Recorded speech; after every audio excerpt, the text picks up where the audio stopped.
Let me ask you something honest. How many times have you gotten paid, felt good for a moment, and then 2 weeks later wondered where all the money went? How many times have you told yourself, I just need to earn more, and then you earned more, and somehow you were still broke? That's not a money problem. That's a principles problem. And today I'm going to fix that. In the next 20 minutes, I'm going to walk you through 7 power principles that will fundamentally change how you think about, earn, and keep money. These aren't motivational fluff. These are battle-tested rules that the wealthy live by. Rules that most people were simply never taught. If you apply even 3 of these, your financial life will look completely different a year from now. So stay with me. Let's get into it. Principle 1, spend less than you earn always. I know what you're thinking. That's obvious, but hear me out, because obvious doesn't mean practiced. The #1 reason people stay broke is not low income. It's lifestyle creep. The moment people earn more, they spend more. New phone, bigger apartment, better car, and the gap between income and expenses stays the same or gets worse. Here's the rule. Your spending must always be less than your income, not equal. Less. The wealthy don't live paycheck to paycheck because they made a decision early on that no matter how much they earned, they would always live below their means. Not because they're cheap, because they understood that the gap between what you earn and what you spend is the only space where wealth is created. That gap is called a surplus, and your surplus is your power. If you earn $1,000 and spend $950, you have a $50 surplus. That's your seed money, your starting point. Practical step. Right now, look at your last 30 days of spending. Categorize it. You will find money leaking in places you forgot about.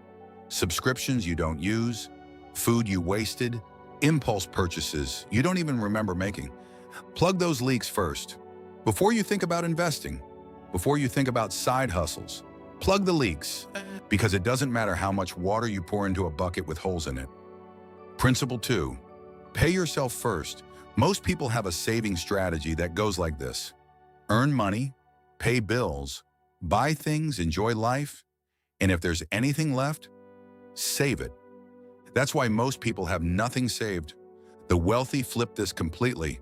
They earn money, and the first thing they do, before bills, before groceries, before anything, is pay themselves. What does that mean?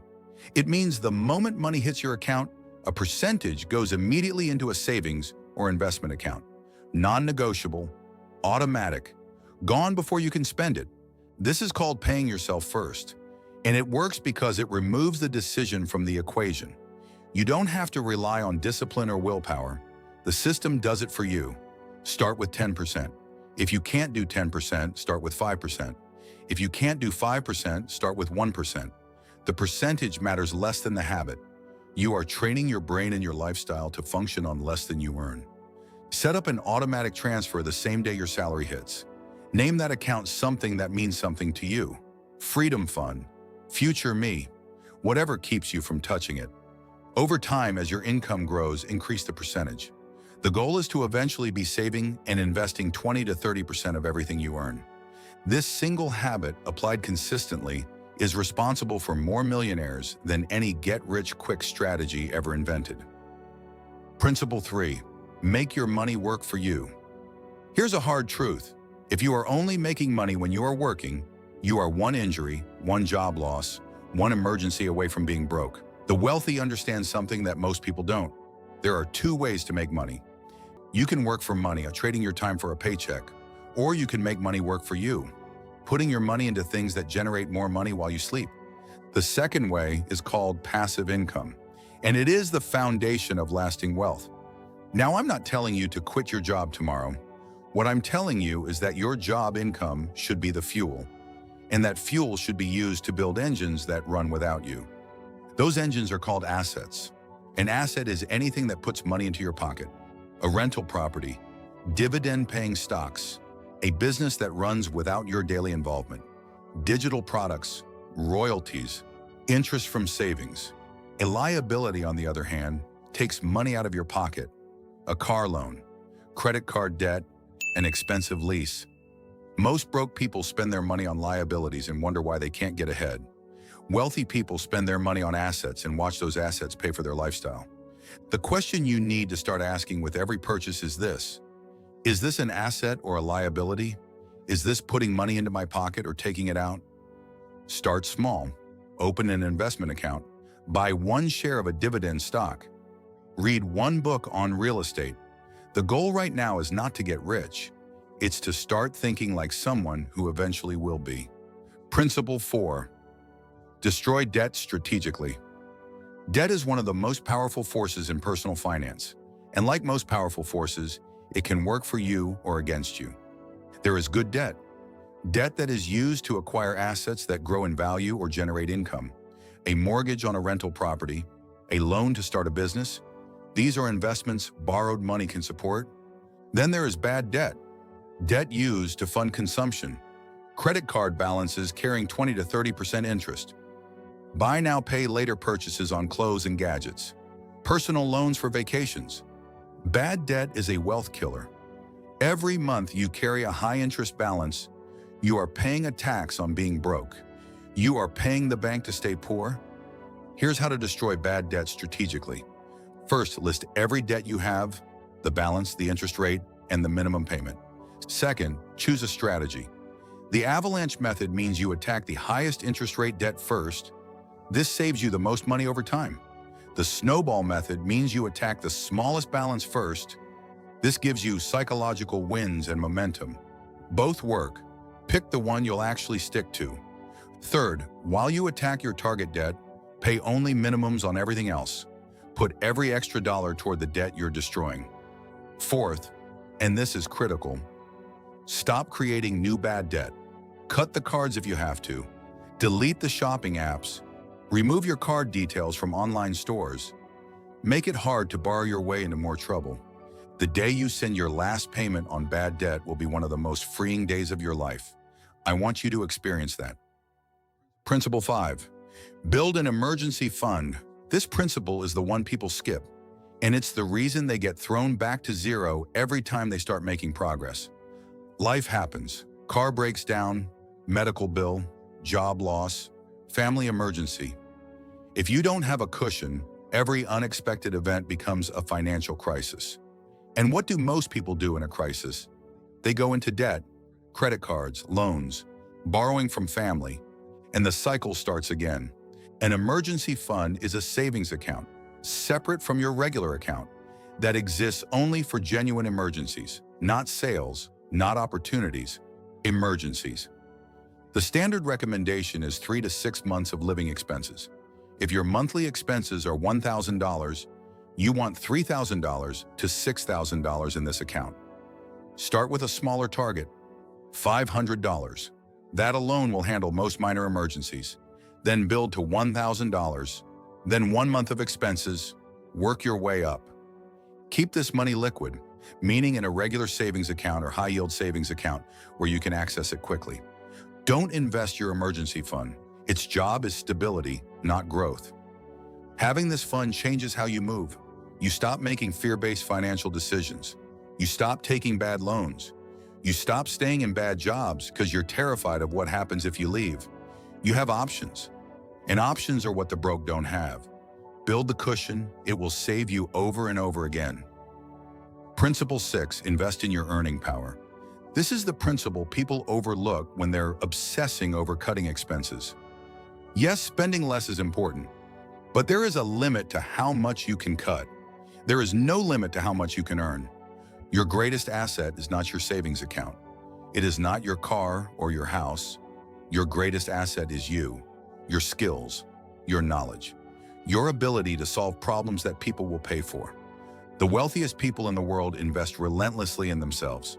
Books, courses, coaches, mentors, conferences, skills training.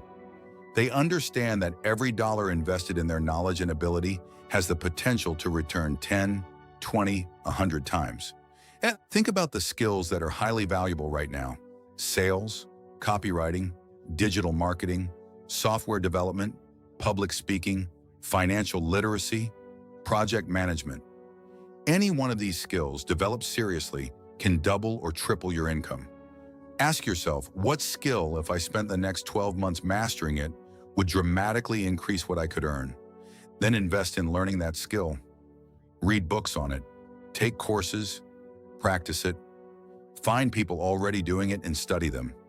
Also, protect your health. Your physical and mental health are directly tied to your ability to perform and earn. Sleep, exercise, manage stress. These are not luxuries. They are income-producing investments. The person who is broke but investing in their skills every day is in a far better position than the person who is broke and doing nothing to increase their value. Your income is the engine. Make the engine bigger. Principle 7. Think long-term and protect your wealth. The final principle is the one that separates people who build lasting wealth from people who make money and lose it.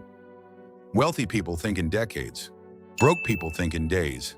When you think short-term, you make short-term decisions. You spend the bonus instead of investing it. You cash out the savings when things get tough instead of finding another way. You avoid discomfort today at the cost of your future. When you think long-term, every decision changes. You ask, how does this choice affect me in 5 years? In 10 years? That question will stop you from making a lot of expensive mistakes. There are a few specific ways to protect and grow wealth long-term. First, diversify. Don't put everything in one place. Have multiple income streams. Spread your investments across different types of assets. The people who lose everything are usually the people who had everything in one basket. Second, get insured. Health insurance, life insurance if you have dependents. Your wealth can be wiped out in a single medical crisis if you're not protected. This is not optional. Third, stay educated. The financial world changes. Tax laws change. Investment opportunities change. The person who stops learning stops growing. Commit to reading at least one financial book or resource every month. Fourth, be patient. Wealth built on principles is slow at first and then suddenly fast. The compounding effect takes time to kick in. A lot of people quit right before the breakthrough. Don't be that person. You are playing a long game. Short-term sacrifices, long-term freedom. That is the trade. Let me bring this home. 7 principles. Let me say them one more time fast. 1. Spend less than you earn, always. 2. Pay yourself first. 3. Make your money work for you. 4. Destroy bad debt strategically. 5. Build an emergency fund. 6. Invest in your earning power. 7. Think long-term and protect your wealth. None of these are secrets. But here's what is rare. Actually doing them, consistently, without excuses. The gap between knowing and doing is where broke people live. You now know what to do. The question is, will you do it? Start today, not Monday, not next month. Today, pick one principle from this video, just one, and take one action on it before you go to sleep tonight. Open that savings account, list your debts, download a budget app, buy that book, one action. Because the journey to financial freedom doesn't start with a big dramatic moment. It starts with one quiet decision made today that you commit to repeating.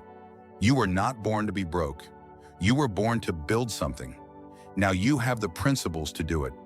If this video added value to your life, share it with someone who needs to hear it. Subscribe if you want more content like this, and drop a comment below. Tell me which principle hit the hardest for you. I'll see you in the next one.